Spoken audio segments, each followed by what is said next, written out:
மனோன்மணியம் சுந்தரனார் பல்கலைக்கழகத்தில் இன்றைய தினம் பட்டமளிப்பு விழா என்பது நடைபெற்றிருக்கிறது.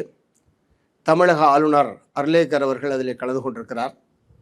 இந்த நிகழ்ச்சி சம்பந்தமான அறிவிப்பு துணைவேந்தர் அவர்களால் வெளியிடப்பட்ட போதே முதலில் வந்தே மாதரம், அதற்கடுத்து தேசிய கீதம், மூன்றாவதாகத்தான் தமிழ்த்தாய் வாழ்த்து பாடப்படும் என்பதை பல்கலைக்கழகத்துடைய துணைவேந்தர் அறிவித்த போதே தமிழ்நாடு முழுவதும் கடுமையான எதிர்ப்பு எழும்பியது.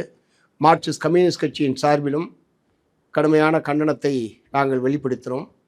ஏனென்றால் நீராறும் கடல் உடுத்த என்கிற இந்த தமிழ் வாழ்த்து பாடல் என்பது இயற்றியவரே மனோன்மணியம் சுந்தரம் பிள்ளை அவர்கள்தான். அவருடைய பெயரால் நிறுவப்பட்டிருக்கக்கூடிய பல்கலைக்கழகத்திலேயே இந்த பாடல் முதலில் பாடப்படாது என்பது அவருக்கு இழைக்கப்படுகிற மிகப்பெரிய அவமானம். ஆகவே இதை மாற்ற வேண்டும்.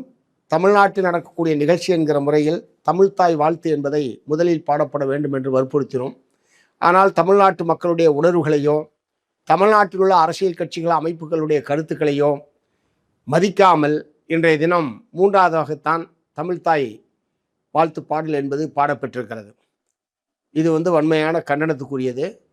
இரண்டாவது, அந்த நிகழ்ச்சியில் இன்றைக்கு கடுமையான எதிர்ப்பின் விளைவாக பல்கலைக்கழகத்தில் நடக்கக்கூடிய பட்டமளிப்பு விழாவுக்கு பல்கலைக்கழகத்தில் படிக்கக்கூடிய மாணவர்களே வராத வகையில் பல்கலைக்கழகத்திற்கு விடுமுறை விடப்பட்டு இன்றைக்கு அந்த நிகழ்ச்சி என்பது நடத்தப்பட்டிருக்கிறது. இப்படி நடத்த வேண்டிய அவசியம் என்ன என்கிற கேள்வியை நான் எழுப்ப விரும்புகிறேன். மூன்றாவதாக, தமிழகத்தினுடைய உயர்கல்வி அமைச்சர் இன்றைய தினம் அந்த நிகழ்ச்சியிலே கலந்து கொள்ளாமல் தமிழ்நாடு அரசாங்கத்துடைய எதிர்ப்பை பதிவு செய்திருக்கிறார் என்ற முறையில் எடுத்துக்கொள்ளலாம். அதே மாதிரி மக்களால் தேர்ந்தெடுக்கப்பட்ட பிரதிநிதிகள் யாருமே அதில் கலந்து கொள்ளவில்லை இல்லை என்பதும் நம்முடைய எதிர்ப்பினுடைய அடையாளமாக எடுத்துக்கொள்ளலாம். ஆனால் தமிழ்நாடு அரசின் சார்பில் இந்த பிரச்சனையில் அதிகாரப்பூர்வமாக அரசினுடைய நிலை என்ன என்பதை முதலமைச்சரோ அல்லது அரசின் சார்பில் செய்தி குறிப்போ இதுவரை வெளியிடாமல் இருப்பது என்பது ஏற்கத்தக்கதல்ல. இதுபோன்ற பிரச்சனைகளில் உடனுக்குடன் தமிழ்நாடு அரசு தன்னுடைய நிலைப்பாட்டை தெளிவுபடுத்த வேண்டும் என்று இந்த நேரத்தில் வற்புறுத்த விரும்புகிறேன். ஏனென்றால் ஏற்கனவே அமைச்சரவை பதவியேற்பின் போது வந்தே மாதரம் முதலிலும், அதற்கடுத்து தேசிய கீதம், அதற்கடுத்து தமிழ்த்தாய் வாழ்த்து என்று பாடப்பட்ட போதே கடுமையான விமர்சனத்துக்கு உள்ளானது.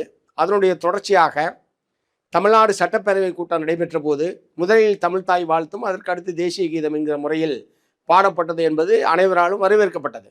ஆனால் அதற்கு அடுத்து நடக்கக்கூடிய பல்கலைக்கழக பட்டமளிப்பு விழாவில் மீண்டும் வேதாளம் முருங்கமரம் ஏறியதைப் போல நம்முடைய ஆளுநர் அவர்கள் முதலில் வந்தே மாதரம் என்று அவருடைய உத்தரவுக்கிணங்க இன்றைய தினம் இந்த நிகழ்ச்சி என்பது நடைபெற்றிருக்கிறது.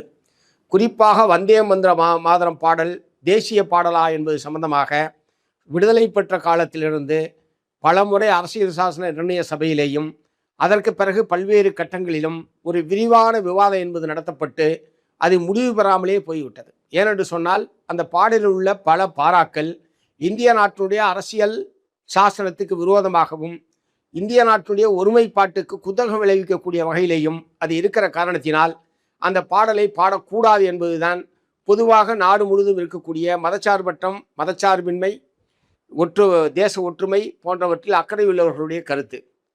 அதே நேரத்தில் இப்போது வந்திருக்கக்கூடிய ஒன்றிய பிஜேபி அரசாங்கம் இதை கட்டாயம் இந்த தேசிய பாடலாக வந்தே மாதரத்தை முழுமையாக பாட வேண்டும் என்கிற முறையில் ஒரு சுற்றறிக்கை அனுப்பி அனைத்து மாநிலங்களையும் கட்டாயப்படுத்தக்கூடிய நடவடிக்கையை அது ஈடுபட்டிருப்பது என்பதும் வன்மையான கண்டனத்துக்குரியது.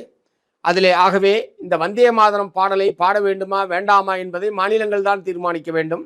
ஏனால் அரசியல் சாசனத்துக்கு விரோதமான ஒரு பாடலை பாட வேண்டும் என்று கட்டாயப்படுத்துவதே சட்டவிரோதமானது என்பதை நான் தெரிவிக்க விரும்புகிறேன். அதே மாதிரி தமிழ்நாட்டை பொறுத்தவரை ஏற்கனவே இருந்த ஆளுநர் RN ரவியாக இருந்தாலும் இப்போது இருக்கக்கூடிய அர்லேக்கர் ஆளுநராக இருந்தாலும் இதுபோன்ற சர்ச்சையை தொடர்ந்து அவர்கள் ஏற்படுத்தி கொண்டிருக்கிறார்கள். ஆகவே தமிழ்நாட்டில் இனிமேல் அரசின் சார்பில் எந்த நிகழ்ச்சி நடந்தாலும், அது பல்கலைக்கழக நிகழ்ச்சியாக இருந்தாலும் வேறு நிகழ்ச்சிகளாக இருந்தாலும் எந்த நிகழ்ச்சியாக இருந்தாலும் தமிழ்த்தாய் வாழ்த்து தான் முதலில் பாடப்பட வேண்டும் என்பதை உறுதிப்படுத்தக்கூடிய வகையில் வரக்கூடிய சட்டமன்ற கூட்டத்தொடரிலேயே ஒரு புதிய சட்டத்தை தமிழ்நாடு அரசாங்கம் இயற்ற வேண்டும் என்று மார்க்சிஸ்ட் கம்யூனிஸ்ட் கட்சியின் சார்பில் நான் வலியுறுத்தி கேட்டுக்கொள்ள விரும்புகிறேன்.